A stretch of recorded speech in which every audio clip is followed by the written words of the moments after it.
Hello everyone, I hope आप सभी अच्छे होंगे। तो आज की क्लास में हम लोग बात करने वाले हैं मीटर ब्रिज के बारे में। पिछले वीडियोस में हमने देखा था व्हीटस्टोन ब्रिज क्या होता है, व्हीटस्टोन ब्रिज में क्या क्या टॉपिक्स हमारे काम के हैं, किन से हमसे क्वेश्चंस बन जाते हैं और क्या उससे हमको मिलता है, कब व्हीटस्टोन ब्रिज बैलेंस्ड कंडीशन में होता है। ये सब बातें हम लोगों ने कर लिया है।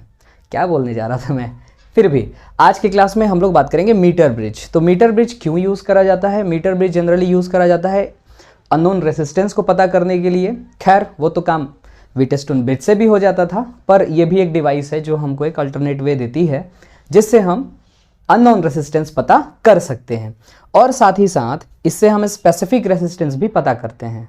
अब आप सोच रहे होंगे स्पेसिफिक रेसिस्टेंस क्या है? स्पेसिफिक रेसिस्टेंस का मतलब हुआ रेसिस्टिविटी। रेसिस्टिविटी आप लोग जानते हैं पहले से, रो इज इक्वल टू होता है RA/L। तो इसी चीज़ की बात करी जा रही है।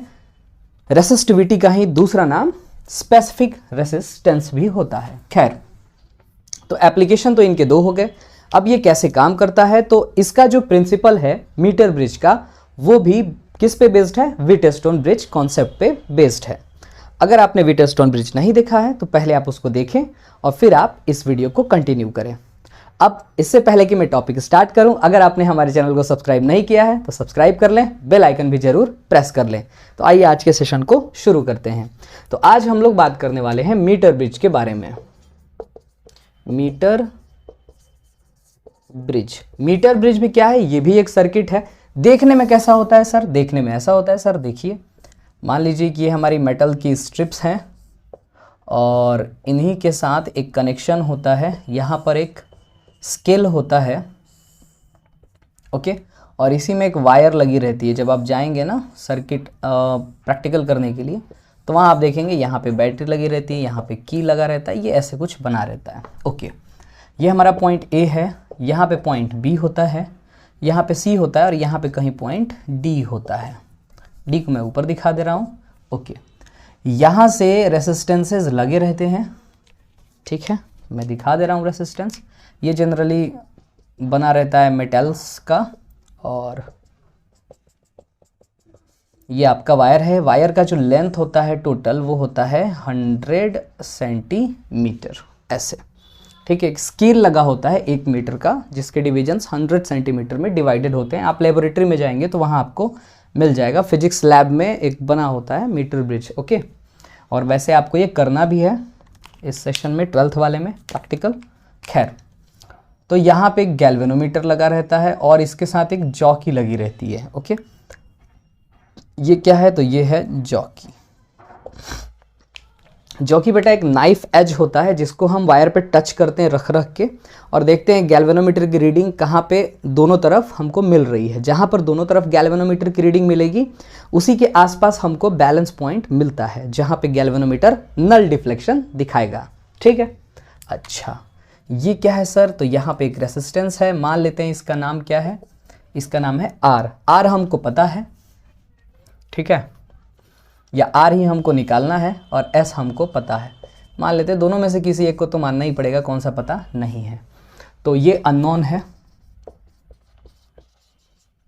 ठीक है, और ये हमको नोन है। ये पॉइंट हमारा B, ये पॉइंट C, ये पॉइंट A, ये पॉइंट D।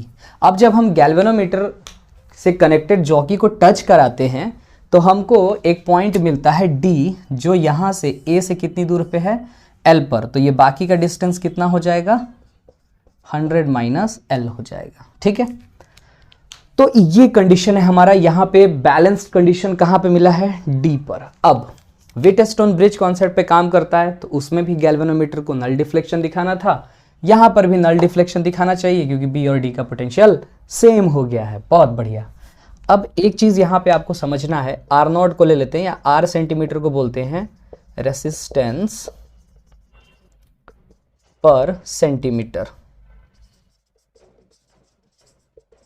ये रेसिस्टेंस पर सेंटीमीटर है, ओके, बहुत अच्छा। तो अगर हम रेसिस्टेंस निकालना चाहें R A से D के बीच में, क्योंकि एक वायर है, तो ये वायर का RCM दिया हुआ है रेसिस्टेंस पर सेंटीमीटर। तो अगर L सेंटीमीटर में निकालना हो तो क्या करेंगे? R सेंटीमीटर इंटू L कर देंगे। बहुत बढ़िया। जैसे हमको एक पेन की कीमत पता है, 50 पेन की निकालनी है तो आराम से मल्टीप्लाई करके निकालते हैं, यूनिटरी मेथड। डी से सी का निकालना चाहते हैं, डी से सी का निकालेंगे तो मिलेगा आर सेंटीमीटर जो है पर सेंटीमीटर वो, और मल्टीप्लाई कर देते हैं 100 माइनस एल से। Very good. अब यहां से हम क्या करेंगे, at balanced condition, at balanced condition, ठीक है, एट बैलेंस्ड कंडीशन क्या होगा, जो रेसिस्टेंस बना है यहाँ पर आर डी सी और यहाँ पर बना है आर ए डी, तो आर ए डी का प्रोडक्ट आर के साथ, समझ आ रहा है, जैसा हम लोगों ने वीटस्टोन में किया था, याद करिए।